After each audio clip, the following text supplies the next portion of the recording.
Um, I found this week's discussion to be actually pretty interesting. Um, Starting out with discussing how stratification contributes to social stability. Basically, from a functionist perspective, social stratification is seen as like the necessary or beneficial feature of a society. So it basically provides structure by ensuring that the most important roles are filled by the most qualified individuals.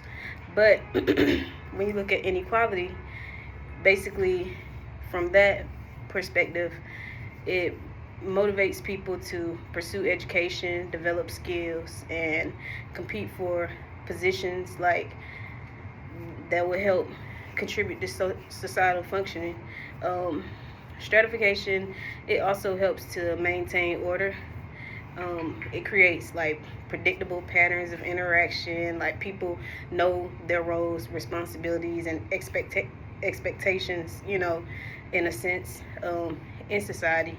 So I feel like stratification helps to kind of serve the function of role allocation, social cohesiveness, motivation, even if it does appear to be unequal.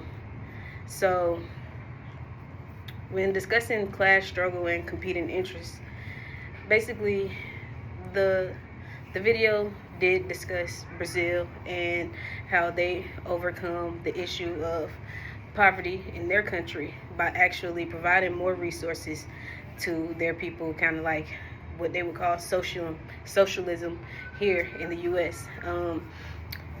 But at the same time, the U.S. was actually trying to make it harder to get welfare benefits and kicking people off in that way, which only made more people become poorer.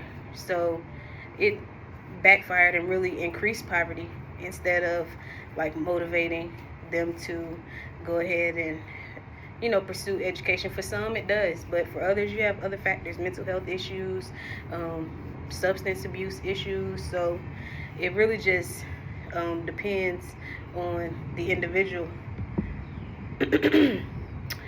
But in Brazil, by helping their people, they ended up decreasing the number of people, decreasing the level of inequality that existed in their society. Um,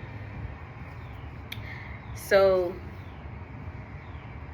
basically, Lula was an activist and ended up trying to make a change, and after 3 terms became president and ended up implementing his vision.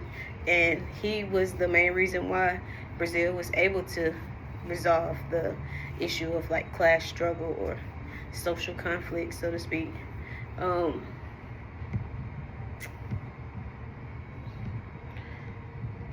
so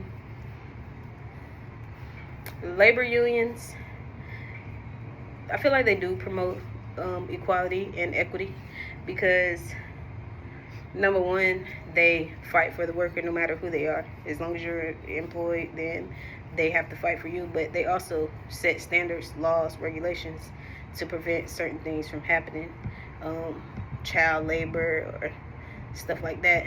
Even like OSHA, occupational safety health, safety hazard administration, one of those. But OSHA, I know for sure that they set standards how you handle chemicals, how you handle food safety, like all kinds of things. Grassroots activism and civic engagement in the U.S. Basically, there's not very much. Some things gain traction, but for the most part, the U.S. is a capitalist nation, so it's not very much to civic engagement. It's more competition, like companies. The people are in competition with each other, who has the most, who has this, who's doing the most. Social media definitely didn't help with that.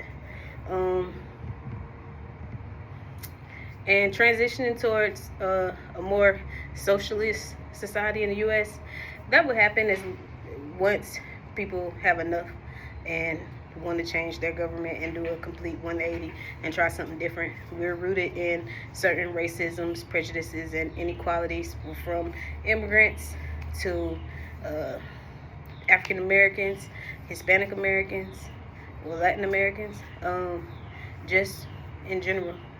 Um, I feel like once the people are ready for a change, it'll happen.